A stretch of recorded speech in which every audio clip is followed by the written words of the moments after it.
मित्रों नमस्कार, मैं हूं राकेश कुमार। आप देख रहे हैं मत अभिमत। मित्रों, सर्वे को लेकर लोग परेशान, और इसी बीच आपको याद होगा बेतिया राज का मामला। बेतिया राज के सारे जमीन को बिहार सरकार ने एक अधिनियम लाकर अपने अधीन कर लिया। मतलब बेतिया राज की सारी परिसंपत्तियों की मलकियत बिहार सरकार ने अपने हाथ में ले ली, जो पूर्व में कोर्ट ऑफ वार्ड्स के हाथ में था। अब बेतिया राज के जमीन को लेकर आपसी विवाद भी शुरू हो गया है। कई जगह कोई व्यक्ति बेतिया राज के जमीन पर घर बना रहा है तो कोई दूसरा व्यक्ति उसे रोक रहा है। ये क्यों हो रहा है, इस बात को भी समझिए। चूँकि एक आदमी जमीन पर कब्जा कर रहा है, दूसरा नहीं कर पा रहा है, तो उसका बेईमानस्व, उसका खुन्नस वो निकाल रहा है। लेकिन आप जानते हैं कि जैसे ही ये अधिनियम पास हुआ और बेतिया राज के सारी परिसंपत्तियों को बिहार सरकार ने अपने पास ले लिया, वैसे ही कई मामले पटना हाईकोर्ट में पहुंच गए। और इसमें दो मामला प्रमुख है। एक मामला है Kunwar Uday Singh versus state of Bihar, और दूसरा मामला है Ashok Kumar Singh versus state of Bihar. अब ये दो मामले, और इसमें जो CWJC 3609/2025 जो कुंवर उदय सिंह ने किया था, इसकी सुनवाई 6 मई को थी। तो 6 मई को क्या हुआ, इसको लेकर हमारे तमाम दर्शक बार बार पूछ रहे हैं। देखिए, 6 मई को बाज़ाब्ता कोर्ट ने इसकी सुनवाई की, और कोर्ट ने पटना हाईकोर्ट में बेतिया राज के संपत्ति अधिनियम को बनाए गए, जो अधिनियम है जिसके तहत बिहार सरकार ने सारी परिसंपत्तियों को अपने पास ले लिया है, उसके विरुद्ध जो भी याचिकाएं आई थीं उन सारे को क्लब कर दिया। मतलब सारे जो मामले हैं उनकी सुनवाई एक साथ की जाएगी। और इसमें प्रमुख रूप से, जैसा मैंने बताया, दो मामला है। एक है CWJC 3609/2025 और दूसरा है CWJC 6830/2025। ये किसने किया है, कौन है? हालांकि इस पर पीछे भी हमने वीडियो दिया है, लेकिन फिर एक बार मैं बता दूं कि 6830/2025 CWJC जो है, यह किया है अशोक कुमार सिंह, अखिलेश कुमार सिंह और पान कुंवर ने। देखिए, ये अशोक कुमार सिंह और अखिलेश कुमार सिंह स्वर्गीय भगवती शरण सिंह के पुत्र हैं, और पान देवी स्वर्गीय भगवती शरण सिंह की पत्नी है। इन तीनों आदमी ने यह मामला दर्ज कराया है, और यह दर्ज करने वाले जो आवेदक हैं वो हैं प्रियतोष कुमार। प्रियतोष कुमार ने पावर ऑफ अटर्नी के आधार पर इन लोगों के बिहाफ में, मतलब अशोक कुमार सिंह, अखिलेश कुमार सिंह और पान देवी के बिहाफ में यह केस दर्ज किया है। अब क्यों दर्ज किया है? तो दर्ज इसलिए किया गया है कि दावा है कि भगवती शरण सिंह बेतिया राज की संपत्ति के, बेतिया राज के वैध उत्तराधिकारी हैं। और यह दावा किया जा रहा है इसलिए कि सिविल जज वाराणसी के वाद संख्या 335, मतलब 335/1983 में उन्हें वैध उत्तराधिकारी करार दिया गया है, जैसा वो दावा कर रहा है। और इसी को लेकर अतिरिक्त सिविल जज ने 23/1/1984 को यह आदेश दिया था, जिसमें उन्हें अंतिम समय में जिसमें उन्हें वैध उत्तराधिकारी घोषित किया गया था। और चूंकि भगवती शरण सिंह को वैध उत्तराधिकारी घोषित किया गया था, जैसा दावा है, मतलब कि भगवती शरण सिंह को वाराणसी सिविल कोर्ट ने बाज़ाब्ता उत्तराधिकारी घोषित किया था, और ये तीनों लोग, एक पत्नी है, 2 पुत्र हैं, इसीलिए ये सारे लोग हाईकोर्ट आए हैं, और हाईकोर्ट में मामला दर्ज कराया गया है। और इसमें जो विधेयक बनाई गई है उसको रद्द करने, उसको स्थगित करने को लेकर ये आवेदन दिया गया है। ये कहा गया है कि ये गैरकानूनी है, ये गलत है, ऐसा सरकार नहीं कर सकती है। अब दूसरा मामला आता है कुंवर उदय सिंह का। तो ये 3609/2025 CWJC या Kunwar Uday Singh versus state of Bihar है। कुंवर उदय सिंह ने क्यों किया, यह इस बात को समझिए। देखिए, कुंवर उदय सिंह स्वर्गीय कुंवर नारायण सिंह के और राजकुमारी बीना सिंह उर्फ पूर्णिमा कुंवर के पुत्र हैं। और ये पूर्णिमा कुंवर थी कुंवर रमणी सिंह की पुत्री।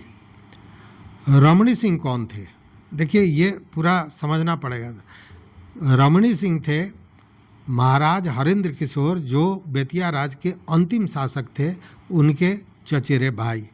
मतलब कि महाराज हरेंद्र किशोर के पिता थे महाराज राजेंद्र किशोर सिंह, और महाराज राजेंद्र किशोर सिंह के भाई थे जिनका नाम था महेंद्र किशोर सिंह, और उन्हीं महेंद्र किशोर सिंह के पुत्र थे रमणी सिंह। रमणी सिंह को बाज़ाब्ता महाराज हरेंद्र किशोर सिंह ने अपने अंतिम समय में, मतलब उनका देहांत हुआ था 1893 में, और 1892 के 13 सितंबर को महाराज हरेंद्र किशोर ने एक वसीयत की थी, और वसीयत में उनको युवराज घोषित किया गया था, मतलब उत्तराधिकारी घोषित किया गया था। और उस समय युवराज रमणी सिंह की उम्र 10 वर्ष से छोटी थी, मतलब वो नाबालिग थे। और उसके बाद 26 मार्च 1893 को महाराजा हरेंद्र किशोर का देहांत हो गया, और चूंकि उनका देहांत हो गया और युवराज नाबालिग थे, तो ये मामला कोर्ट ऑफ वार्ड्स में चला गया। मतलब बेतिया राज के परिसंपत्तियों की सुरक्षा और संरक्षण का बोझ का दायित्व कोर्ट ऑफ वार्ड्स के पास चला गया। अब ये जो युवराज रमणी सिंह थे, उनकी पुत्री वीणा देवी, और वीणा देवी के पुत्र हैं कुंवर उदय सिंह। ये दावा क्यों किया जा रहा है, इस बात को समझिए। यह कहा जा रहा है कि यह वसीयत बाज़ाब्ता महाराज हरेंद्र किशोर ने किया था, और इस वसीयत की वैधता को बाज़ाब्ते इलाहाबाद के सिविल कोर्ट ने माना था, जो बड़ा चर्चित केस था, केस नंबर 428/1938।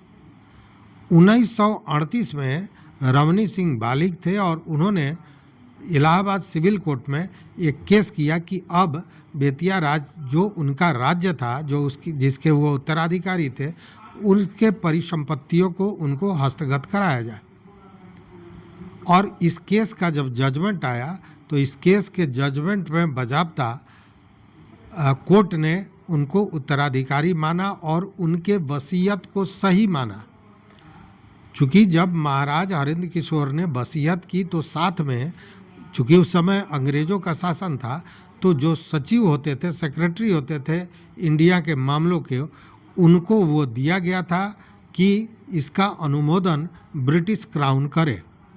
बजाबते वह इंग्लैंड गया और ब्रिटिश क्राउन ने उसका अनुमोदन किया था, जिसको कोर्ट में प्रस्तुत किया गया था।